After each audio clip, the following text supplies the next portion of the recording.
Hello everyone and welcome to the channel that घर घर संविधान हर घर संविधान। आज का हमारा टॉपिक है rule of law. Rule of law means विधि का शासन।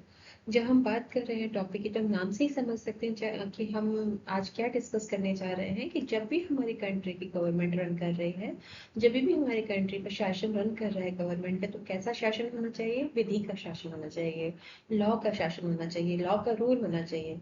मीन्स हम जब बात कर रहे हैं लॉ कैसी गवर्नमेंट, तो government and rule should not be govern through the rulers, it must be govern through the law. आज का हम टॉपिक इसी के साथ स्टार्ट करते हैं।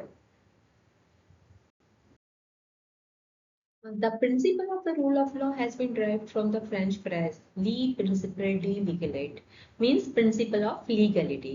हम क्या कहना चाह रहे हैं यहाँ पर कि जब भी हम रूल ऑफ लॉ की बात कर रहे हैं, इसका क्या मतलब है? Principle of legality should be there.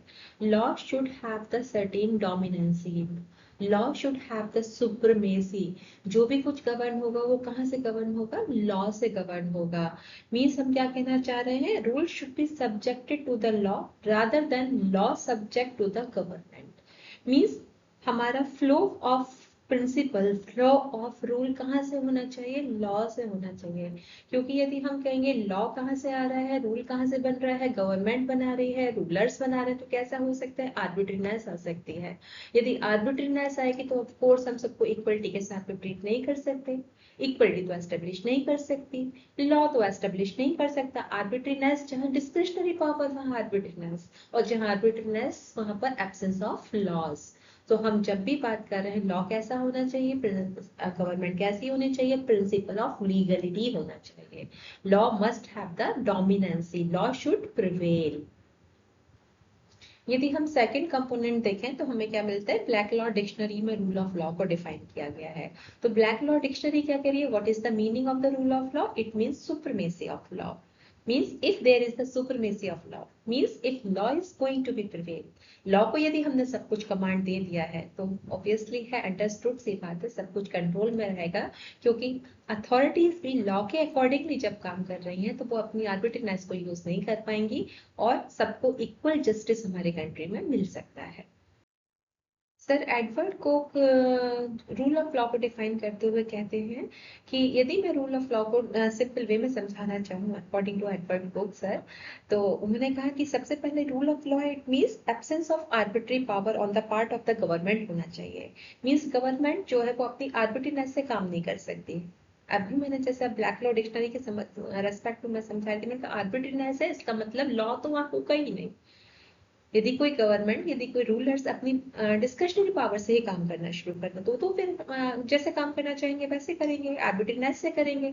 तो वो तो किसी लॉ को फॉलो नहीं करने जा रहे हैं, वो तो किसी नियम को फॉलो नहीं करने जा रहे हैं। तो हम इसको क्या मानेंगे? आर्बिट्रीनेस है, तो वहां पर रूल ऑफ लॉ सर्वाइव नहीं कर सकता। तो यदि मैं रूल ऑफ लॉ को लेकर आना चाहती हूँ, यदि मेरे कंट्री में रूल ऑफ लॉ को लेकर आना चाहते हैं वो लोग, तो सबसे पहले उन्हें क्या करना पड़ेगा? आर्बिट्रीनेस को रिमूव करना पड़ेगा। सेकंड उन्होंने कहा जब मैं रूल ऑफ लॉ की बात कर रहा हूँ तो इसका मतलब मुझे क्या समझ में आ रहा है? किसी भी पर्सन को हम कब पनिश कर सकते हैं? जब उसने रूल ऑफ लॉ को ब्रीच किया हो।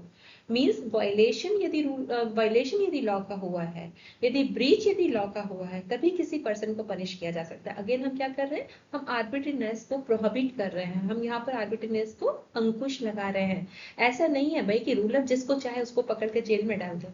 ऐसा नहीं है भाई कि रूलर जिसको चाहे उसको पकड़कर भाई जो भी है आपको हम इम्प्रिजमेंट दे रहे हैं। ऐसा नहीं है, आपको इम्प्रिजमेंट देना है, आपके लॉ के अकॉर्डिंगली देना होगा। आप उतना ही पनिशमेंट मैक्सिमम दे सकते हैं जितना लॉ में मेंशन है। आप उसी पर्सन को पनिश कर सकते हैं जिसने लॉ को ब्रीच किया हो। तो एडवर्ड कोक सर के हिसाब से हम बोल सकते हैं रूल ऑफ लॉ के टू एस्पेक्ट हमको समझ में आते हैं। Absence of the arbitrariness as well as the person can be punished only for the violation of law, and the imprisonment can be given whatever is mentioned in the law, not more than that. Professor Dice is known to be the main exponent of the concept of the rule of law. But prior to that as well, we can say the origination of this doctrine was done by the Sir Edward Coke. Sir Edward Coke अपनी theories में लिखते हैं कि even king जो है Britain में वो भी law से govern होता है, वो भी law के अंडर है, वो भी God के अंडर है, वो भी उसके beyond नहीं जा सकता। Apart from that, 350 BC में हमें प्लेटो और अरिस्टोटल की थ्योरीज देखने को मिलती हैं। यदि हम प्लेटो की थ्योरीज का बात कर रहे हैं तो क्या कहते हैं, यदि हम लॉ को किसी अथॉरिटी के अंडर दे देंगे तो वो कंट्री जो है वो कोलैप्स कर जाएगा, वो कंट्री प्रॉपर फंक्शन नहीं कर सकता।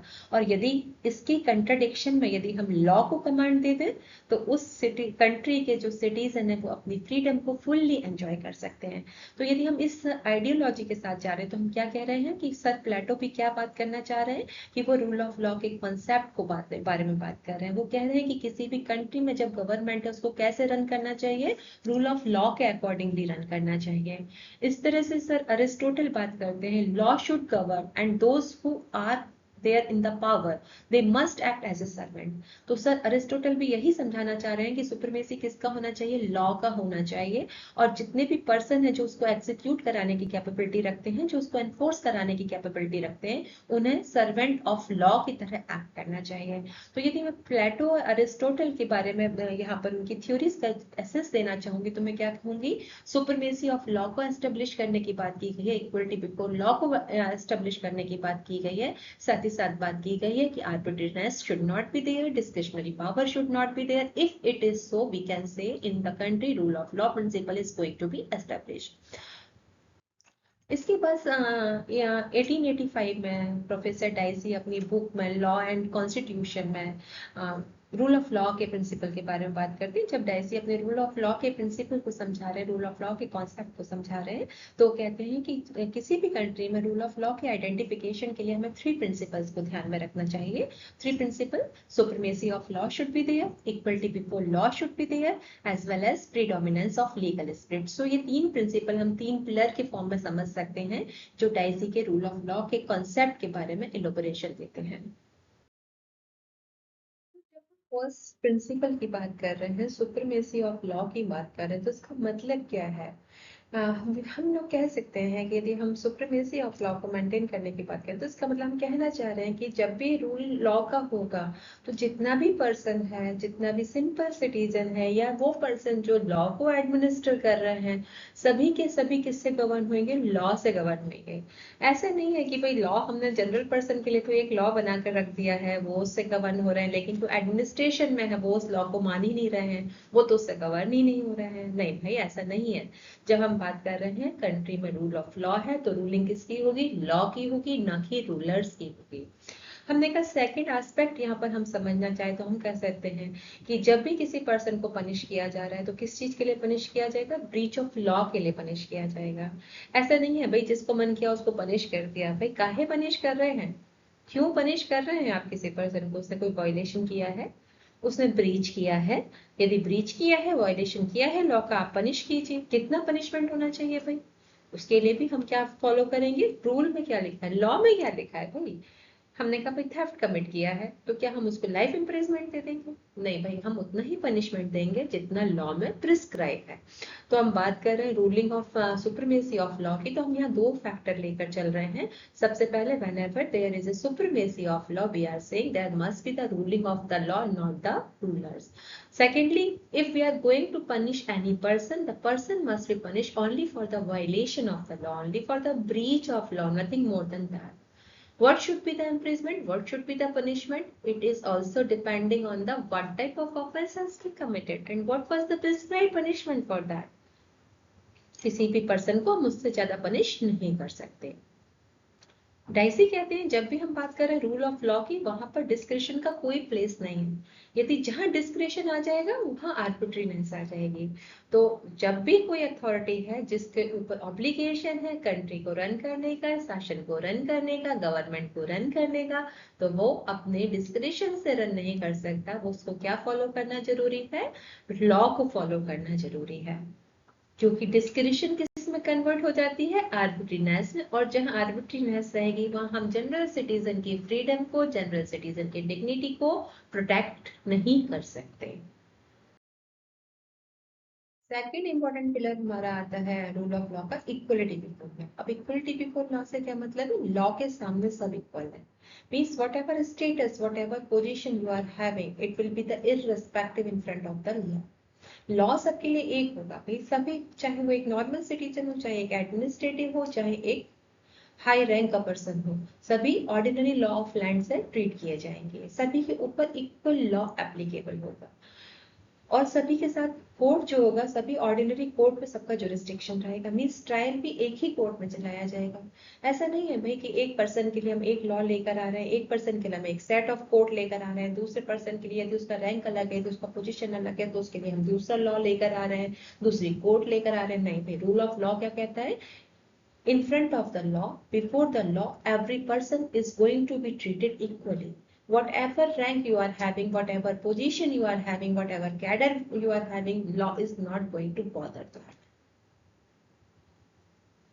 So according to Daisy, special laws, special courts are the threat to the equality. यदि हम स्पेशल कोर्ट और स्पेशल लॉज लेकर आएंगे तो हम इक्वलिटी को मेंटेन ही नहीं रख सकते। तब तो हम कह ही नहीं सकते हमारे यहाँ लॉ का रूल है। भाई हमारा लॉ तो पर्सन टू पर्सन वेरी कर रहा है, लॉ का रूल कैसे हो सकता है? लॉ का रूल होने के लिए, सुपरमेसी ऑफ लॉ होने के लिए क्या जरूरी है? लॉ भी कैसा होना चाहिए? इक्वल होना चाहिए। लॉ में किसी तरह का ये डिफरेंशिएशन नहीं होना चाहिए कि भाई हम इस कैडर के पर्सन के लिए ये लॉ लगाएंगे, उस कैडर के पर्सन के लिए वो लॉ लगाएंगे, इस स्टेटस के पर्सन के लिए हम ये लॉ लेकर आए हैं, इस स्टेटस के पर्सन का जो जो जो ट्रायल रन करेगा वो इस पर्टिकुलर कोर्ट में रन करेगा, इस कैडर के पर्सन का ट्रायल इस पर्टिकुलर कोर्ट में रन करेगा। यदि हम ऐसा कर रहे हैं तो हम क्या कर रहे हैं? हम तो आर्बिट्रेरीनेस कर रहे हैं भाई, हम तो भेदभाव कर रहे हैं भाई, हम तो इक्वलिटी नहीं कर रहे हैं। इक्वलिटी को हमें यदि करना है, हमें इक्वलिटी को यदि मेंटेन रखना है तो हम क्या कहेंगे? लॉ के सामने भी आप इक्वल। लॉ किसी तरह का डिफरेंशिएशन नहीं करेगा, लॉ किसी तरह का भेदभाव नहीं करेगा। Equal law will be applicable to everyone, irrespective whatever cadre, whatever position you are having. Third principle हम थर्ड प्रिंसिपल हम लेकर आते हैं प्रीडोमिनेंस ऑफ लीगल स्प्रिट। अब predominance of legal spirit means legal spirit की डोमिनेंसी होनी चाहिए। अब जब लीगल स्प्रिट की डोमिनेंसी होनी चाहिए, इसके पीछे का मोटो क्या है? भाई एक एनफोर्सिंग अथॉरिटी होना चाहिए। हमने सुप्रीमेसी ऑफ लॉ को तो मेंटेन कर दिया, हमने सुप्रीम लॉ को तो सुप्रीम बना दिया, साथ ही हमने कहा भाई लॉ जो है वो इक्वलिटी बिफोर लॉ भी होना चाहिए, लॉ इक्वली एप्लीकेबल होना चाहिए, एक सा कोर्ट होना चाहिए, एक सा लॉ होना चाहिए। भाई लेकिन उस लॉ को कौन एनफोर्स कराएगा? यदि वायलेशन हो रहा है तो एक एनफोर्सिंग अथॉरिटी तो होना चाहिए, फंक्शन तो लीगल स्प्रिट में होना चाहिए। तो वो पावर किसको दिया जाना चाहिए? तो डायसी कहते हैं ये पावर उनको कहाँ दिखाई देती है? कोर्ट में दिखाई देती है। वो कहते हैं कोर्ट वो एक ऑर्गन है जो इसकी एनफोर्सिंग अथॉरिटी कहलाने की कैपेबिलिटी रखता है। मींस हम कोर्ट को कह सकते हैं भाई रूल को, लॉ को इंटरप्रिटेट करना है, वो कैसे कौन इंटरप्रिटेट कर सकता है? कोर्ट इंटरप्रिटेट कर सकती है। भाई executive authority beyond the boundary जा रहे हैं, कौन कंट्रोल कर सकता है? कोर्ट कंट्रोल कर सकती है। लेकिन यदि हम कोर्ट को ये पावर दे रहे हैं तो कोर्ट भी कैसी होनी चाहिए? इंडिपेंडेंट और इम्पार्शियल होना चाहिए। मींस उस पर एक्सटर्नल इन्फ्लुएंस नहीं होना चाहिए। मींस हम क्या बात कर रहे हैं? लेजिस्लेचर एंड एग्जीक्यूटिव की उस पर कोई अथॉरिटी नहीं होनी चाहिए। कोर्ट को यदि हम इंडिपेंडेंट और इम्पार्शियल अथॉरिटी प्रोवाइड करा दें तो हम उनको क्या कह सकते हैं? हम उनको एनफोर्सर ऑफ द लॉज कह सकते हैं। हम ये कह सकते हैं कि उनके अंदर वो कैपेबिलिटी है कि वो लीगल स्प्रिट को हमारी कंट्री में रन करा सकें, हमारे कंट्री में मेंटेन रख सकें। सो हम कह सकते हैं कि इंडिपेंडेंस और इम्पार्शियल जुडिशरी का होना हमारे रूल ऑफ लॉ के लिए बहुत इंपॉर्टेंट है। रूल ऑफ लॉ को यदि हम मेंटेन करना चाह रहे हैं, यदि हम लॉ की सुप्रीमेसी को हम मेंटेन करना चाह रहे हैं, यदि हम इक्वलिटी बिफोर लॉ को मेंटेन करना चाह रहे हैं, तो बिना इंडिपेंडेंट और इम्पार्शियल जुडिशरी के हुए तो ये पॉसिबल नहीं है। इसीलिए डाइसी जब अपने रूल ऑफ लॉ को एक्सप्लेन कर रहे हैं, उन्होंने कहा कि हमारी जो कोर्ट्स हैं, हमारे जो इंडिपेंडेंट और इम्पार्शियल कोर्ट्स हैं, वो फाइनल प्रोटेक्टर हैं सिंगल पर्सन की, इंडिविजुअल पर्सन की फ्रीडम का, इंडिविजुअल पर्सन की डिग्निटी का। आज के सेशन में हम लोगों ने रूल ऑफ लॉ को सिंपलीफाई वे में समझने की कोशिश की, साथ ही हमने ये देखा कि प्रोफेसर डाइसी, सर एडवर्ड को, Plato and Aristotle rule of law को कैसे एक्सप्लेन करते हैं। साथ ही जो डाइसी ने तीन कॉन्सेप्ट, तीन पिलर दिए हैं रूल ऑफ लॉ के लिए, supremacy of law, equality before law and predominance of legal spirit को भी हमने समझा। नेक्स्ट सेशन में हम लोग देखेंगे कि इंडियन कॉन्स्टिट्यूशन में रूल ऑफ लॉ को कैसे अडॉप्ट किया गया है एंड जुडिशरी उसके बारे में अपनी क्या ओपिनियन रखती है। तब तक के लिए बाय बाय।